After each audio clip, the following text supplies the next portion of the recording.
ಜಾತಿ ಗಣತಿ ವಿಚಾರಕ್ಕೆ ಆಡಳಿತಾರೂಢ ಸಚಿವರ ಮಧ್ಯೆ ಜಟಾಪಟಿ ಜೋರಾಗಿದೆ. ಪ್ರಬಲ ಸಮುದಾಯದ ವಿರೋಧದಿಂದ ಸಂಪುಟ ಅಪೂರ್ಣವಾಗಿದ್ದು ಅಹಿಂದ ಸಮುದಾಯದ ಸಚಿವರನ್ನ ಕೆರಳಿಸಿದೆ. ಸರ್ಕಾರದ ಭಾಗವಾಗಿದ್ದರೂ ಸಮುದಾಯದ ಸಭೆ ನಡೆಸಿದ ಡಿಸಿಎಂ ಡಿಕೆಶಿ ವಿರುದ್ಧ ಸಿಎಂ ಬಳಿ ಆಕ್ಷೇಪ ವ್ಯಕ್ತಪಡಿಸಿದ್ದಾರೆ. ಈ ಮಧ್ಯೆ ಆರ್ ಅಶೋಕ್ ಕಾಂಗ್ರೆಸ್ನ ಒಳಗೆ ಹೊತ್ತಿರೋ ಜಾತಿ ಕಿಡಿಗೆ ಪೆಟ್ರೋಲ್ ಸುರಿದಿದ್ದಾರೆ.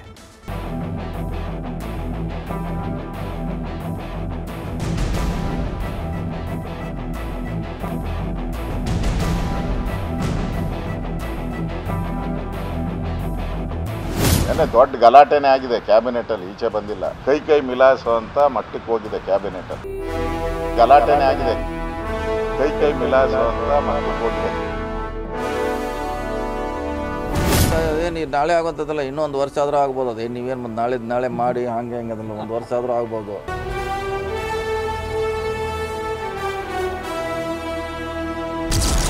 ಸಂಪುಟ ಸಭೆಯಲ್ಲಿ ಜಾತಿ ಗಣತಿ ಬಗ್ಗೆ ಮೂಡದ ಒಮ್ಮತ. ಡಿಕೆ ಶಿವಕುಮಾರ್ ನಡೆಗೆ ಅಹಿಂದ ಸಚಿವರ ಅಸಮಾಧಾನ.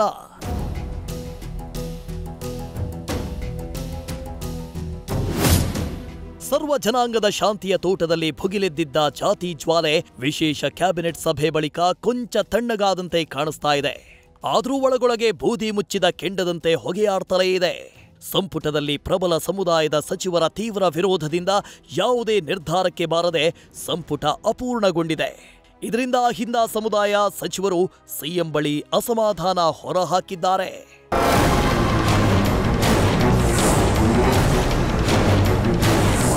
ಡಿಸಿಎಂ ಡಿಕೆ ಶಿವಕುಮಾರ್ ನಡೆಗೆ ಅಹಿಂದ ಸಚಿವರು ಸಿಎಂ ಸಿದ್ದರಾಮಯ್ಯ ಬಳಿ ಅಸಮಾಧಾನ ಹೊರಹಾಕಿದ್ದಾರಂತೆ. ಸಮುದಾಯದ ಸಭೆ ನಡೆಸಿದ ಡಿಸಿಎಂ ಡಿಕೆ ಶಿವಕುಮಾರ್ ನಡೆ ಬಗ್ಗೆ ತೀವ್ರ ಆಕ್ಷೇಪ ವ್ಯಕ್ತಪಡಿಸಿದ್ದಾರೆ. ಸರ್ಕಾರದ ಪಕ್ಷದ ಭಾಗವಾಗಿರುವವರು ಸಮುದಾಯದ ಸಭೆ ನಡೆಸಿದ್ದು ಎಷ್ಟು ಸರಿ, ಈ ಬಗ್ಗೆ ಡಿಸಿಎಂಗೆ ಸೂಕ್ತ ನಿರ್ದೇಶನ ನೀಡಿ ಅಂತ ಅಹಿಂದ ಸಚಿವರು ಏರು ಧ್ವನಿಯಲ್ಲೇ ಸಿಎಂ ಸಿದ್ದರಾಮಯ್ಯ ಬಳಿ ಮನವಿ ಮಾಡಿದ್ದಾರೆ ಎಂದು ತಿಳಿದು ಬಂದಿದೆ.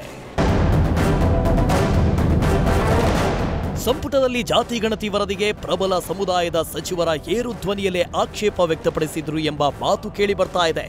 ಆದ್ರೀಗ ಇದಕ್ಕೆ ವಿಪಕ್ಷ ನಾಯಕ ಆರ್ ಅಶೋಕ್ ಪೆಟ್ರೋಲ್ ಸುರಿಯುವ ಕೆಲಸ ಮಾಡಿದ್ದಾರೆ. ಸಚಿವರ ಮಧ್ಯೆ ಜೋರು ಧ್ವನಿಯಲ್ಲಿ ಮಾತುಕತೆ ಮಾತ್ರವಲ್ಲ, ಸಂಪುಟದಲ್ಲಿ ಸಚಿವರು ಕೈ ಮಿಲಾಯಿಸಿಕೊಂಡಿದ್ದಾರೆ ಅಂತ ಗಡ್ಡಿಗೀರಿದ್ದಾರೆ. ದೊಡ್ಡ ಗಲಾಟೆನೇ ಆಗಿದೆ ಕ್ಯಾಬಿನೆಟ್ ಅಲ್ಲಿ, ಈಚೆ ಬಂದಿಲ್ಲ.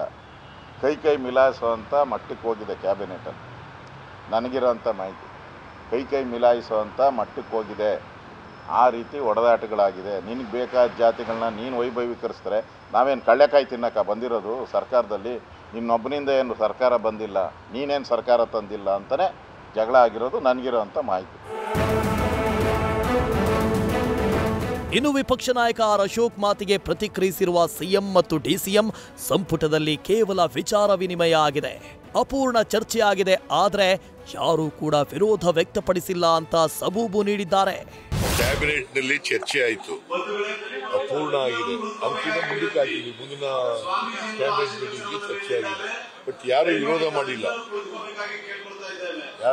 ಮಾಡಿಲ್ಲ. ಮತ್ ಪತ್ರಿಕೆನಲ್ಲೆಲ್ಲ ಬಂದಿದೆಯಲ್ಲ, ಏನ್ ಜೋರಾಗಿ ಮಾತನಾಡಿತು ಒಬ್ರಿಗೊಬ್ರಿಗೆ ಅಂತ, ಅವೆಲ್ಲ ಸುಳ್ಳು. ವಿಚಾರ ವಿನಿಮಯ ಮಾಡಿದ್ವಿ ಅಷ್ಟೇ. ಆ ಏರದ ಧ್ವನಿ, ಕೆಳಗಡೆ ಧ್ವನಿ, ಮೇಲ್ಗಡೆ ಧ್ವನಿ, ಪ್ರತಿ ವಿರೋಧ ಮತ್ತೊಂದು ಏನೂ ಇಲ್ಲ. ಸಲಹೆಗಳು ಕೊಟ್ಟಿದ್ದಾರೆ, ಅಷ್ಟು ಬಿಟ್ರೆ ಬೇರೆ ಏನೋ ತೀರ್ಮಾನ ಆಗಿದೆ.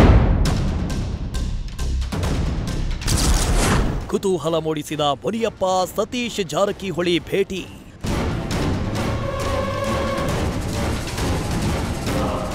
ಸಂಪುಟದಲ್ಲಿ ಜಾತಿ ಗಣತಿ ವರದಿಗೆ ಪ್ರಬಲ ಸಮುದಾಯದ ಸಚಿವರು ವಿರೋಧ ವ್ಯಕ್ತಪಡಿಸಿದ ಬೆನ್ನಲ್ಲೇ ಅಹಿಂದ ಸಚಿವರು ಅಲರ್ಟ್ ಆಗಿದ್ದಾರೆ.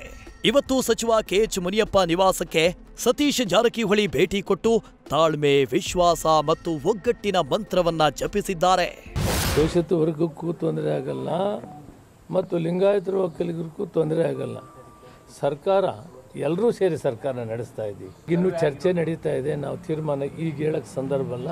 ಚರ್ಚೆ ಆಗಿ ಫೈನಲ್ ಆಗಿ ಒಂದು ತೀರ್ಮಾನಕ್ಕೆ ಬರ್ತೀವಿ. ಅದು ಕನ್ಸೆನ್ಸಸ್ ಆಗ್ತದೆ ಮತ್ತು ಎಲ್ಲರೂ ಒಪ್ಪುವಂಥದ್ದು ಆಗ್ತದೆ.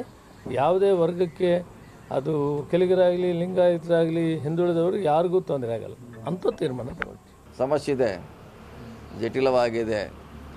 ನಮ್ಮ ಸರ್ ಹೇಳ್ದಂಗೆ ಎಲ್ಲರನ್ನೂ ವಿಶ್ವಾಸ ತೆಗೆದುಕೊಳ್ಬೇಕು, ಎಲ್ಲರನ್ನೂ ಸಮಾಧಾನ ಮಾಡಬೇಕಂದ್ರೆ ಭಾಳಷ್ಟು ಸಭೆಗಳಾಗಬೇಕು, ಭಾಳಷ್ಟು ಅವರ ಸರ್ಕಾರ ಕೂಡ ಭಾಳಷ್ಟು ಕಾಂಪ್ರಮೈಸ್ ನೇಚರ್ನಲ್ಲಿ ಇರಬೇಕಾಗ್ತೈತೆ. ಯಾಕಂದರೆ ಇದು ಏಕಾಏಕಿ ಮಾಡುವಂಥದ್ದು ಅಲ್ಲವೇ ಅಲ್ಲ. ಯಾಕಂದರೆ 10 ವರ್ಷ ನಂತರ ಅದನ್ನು ಸರ್ಕಾರ ವರದಿ ಒಪ್ಪಿಸಿದೆ. 2 ವರ್ಷ ನಂತರ ನಾವು ತೆಗೆದುಕೊಂಡಿದ್ದೇವೆ. ನಮ್ಗೆ ಇನ್ನೊಂದು ಸ್ವಲ್ಪ 1 ವರ್ಷ ಚರ್ಚೆ ಆದರೂ ಏನು ಆತಂಕ ಪಡುವಂಥದ್ದು ಏನಿಲ್ಲ, ಅಂಥದ್ದು ಅರ್ಜೆಂಟು ಏನಿಲ್ಲ.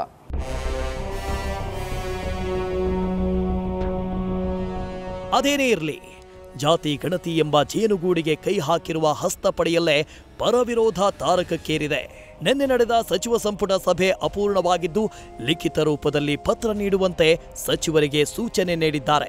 ಸಚಿವರು ತಮ್ಮ ಅಭಿಪ್ರಾಯ ನೀಡಿದ ಬಳಿಕ ಸವಿಸ್ತಾರವಾದ ವರದಿಯನ್ನ ಹೈಕಮಾಂಡ್ಗೆ ರವಾನೆ ಮಾಡಲು ಸಿದ್ದರಾಮಯ್ಯ ಮುಂದಾಗಿದ್ದಾರೆ. Manjunath, news first, Bengaluru. News first ನಿರ್ಭೀತಿಯಿಂದ ನಿಮ್ಮ ಪರವಾಗಿ.